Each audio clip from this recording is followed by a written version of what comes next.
Hiya, honeys! Welcome back to my spooky little corner. For those that don't know me, I am Lady Mylita, and I bid you welcome to Monster Mondays. Dun, dun, dun. If you find yourself asking, what are these Monster Mondays you speak of? Well, I would be delighted to explain my concept to you. As other prominent YouTubers have done, I would like to combine two of my passions and present them to you all, my lovely darklings. On Mondays, I will be coming to you with macabre tales,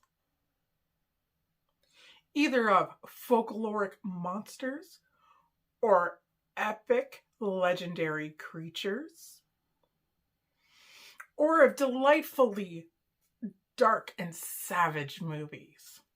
And yes, even glorious written tales of delirious damaged souls of the darkness. So, if that sounds like something you'd be interested in, stay tuned. And let's dive in.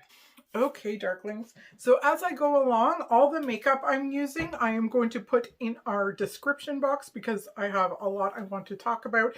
So that way I'm not interrupting the flow of conversation, so to speak. For my very first Monster Monday, I would like to tell you an old tale of the country in which I live in. The tale of the Wendigo comes from Algonquin Native American folklore, which runs through Canada and America. The Wendigo is described as a lost hunter, and during a particularly brutal and cold winter, the hunter's intense hunger drove him to cannibalization. After feasting on another human's flesh, he transforms into a crazed man-beast, roaming the forest in search for more people to eat. Kind of creepy.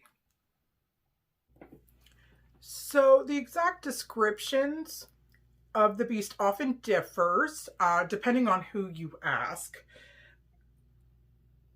Some people who have claimed to encounter the Wendigo say it's like relative to Bigfoot, while others think of a werewolf instead. But it is known to haunt colder temperatures. So it's mostly sighted in Canada, but also the colder northern states in the US, such as Minnesota. At the turn of the 20th century, the Algonquin tribes blamed many unsolved disappearances actually on the Wendigo. So descriptions of the appearance of the Wendigo say that he's almost 15 feet tall, but his body is severely emaciated, as if kept the muscular shape of his starvation. Or it can also be noted that he was never satisfied by his cannibalistic urges. Obsessed with hunting for new victims, he's forever hungry until devouring another human's flesh. So Basil H. Johnson, he's a native author and ethnographer,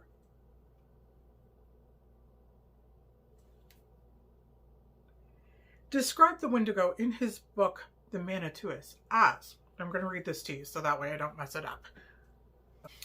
The Wendigo was gaunt to the point of emaciation. Its delicate skin pulled tightly over its bones, with its bones pushing out over its skin, the complexion of ash gray of death, and its eyes pushed back deep into its sockets. The Wendigo looked like a gaunt skeleton recently disinterred from the grave. What lips it had were tattered and bloody.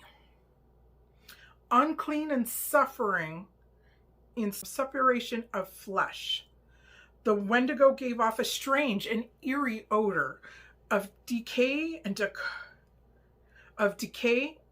decomposition, of death and corruption. Ugh. But again, according to ethnohistorian Nathan Carlson, the Wendigo has also been said to have large, sharp claws and massive eyes like an owl. I've even seen photos of the Wendigo with giant antlers. But with either version, the Wendigo definitely isn't a creature you'd like to meet in the cold, snowy forest. Similarly, the tales of the Wendigo's speed and agility differs as well. Some claim that he's unusually fast and can endure walking for long periods of time, even in the harshest winter conditions. Others say he walks almost haggard in manner, as if he's falling apart as he stalks his prey. But speed isn't a necessary skill for the Wendigo. As one of its creepiest characteristics and traits, it has the ability to mimic a human's voice.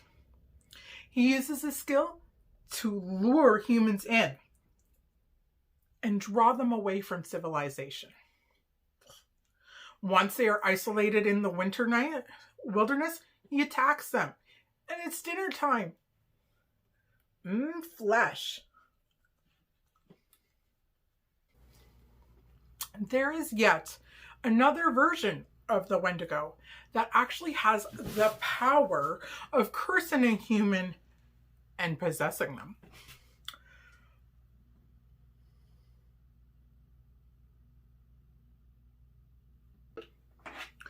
Once he has infiltrated their minds, he can turn them into a Wendigo as well, instilling in them the similar lust for human flesh. One of the most infamous cases was of a Native American man named Swiftrunner. He murdered and ate his whole family during the winter of 1897. When asked, he said that he had been possessed by a Wendigo spirit at the times of the murders. But still, he was hanged for his crimes. And really, I don't know about you guys, but if I was Swiftrunner, I think I'd want to be hanged too. Like, I don't know if I could handle the fact that I murdered my family and ate them. Frighteningly enough, though, there were quite a few other stories of these spirits supposedly possessing people in communities stretching all the way from Quebec to the Rockies. And they were all very similar to poor Swiftrunner's story.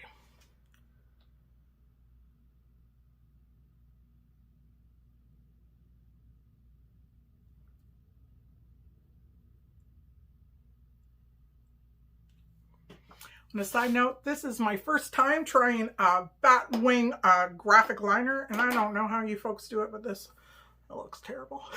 It looks terrible. You win some, you lose some, my darklings.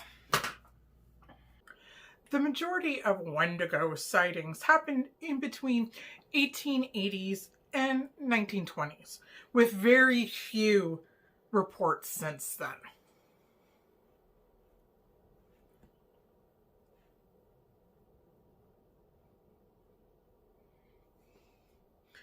But every so once in a while, alleged sightings does emerge.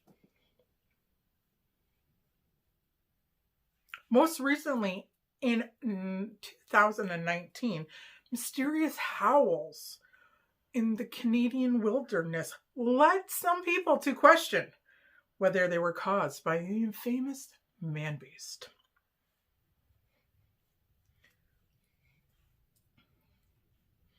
One hiker who was present even said, "I've heard many different animals in the wild, but nothing like this."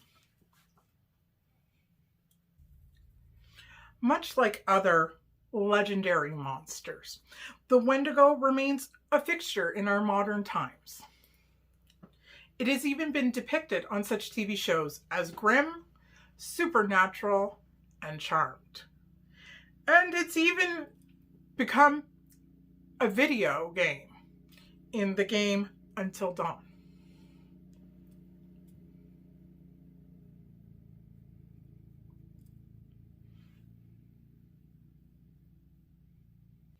But those believers in the physical Wendigo still think he still might be out there in the woods. And underneath that terrifying flesh-eating demon, there might still be a human who was once just a hungry hunter.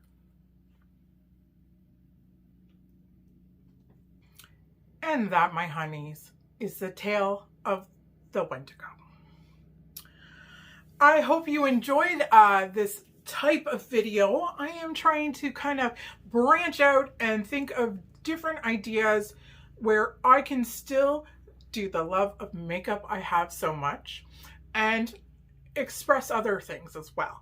And also, not gonna lie, my lovelies, this girl ain't got money to buy new palettes every week like some of our more luxurious YouTubers do. I'm still kind of new and I'm working hard, but I wanted to try and find another way to reach out, talk about something I love, aka monsters, and still sit with you and enjoy this. So if you enjoyed this, please, please, please give it a thumbs up, subscribe, maybe even give it a share. And yeah, please let me know down in the comments what you thought of this. And also, I want to hear from you. I want to know what other kind of topics you want me to cover. Is there a favorite movie you have? A favorite author you want me to talk about? Maybe a favorite monster? Let me know. And you all know, I read all my comments. And you guys mean so much to me. So please, yeah, let me know. And I will see you next Monday with yet another monster tale.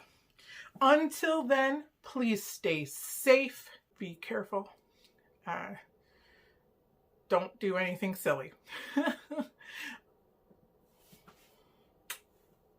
Goodbye, my darklings.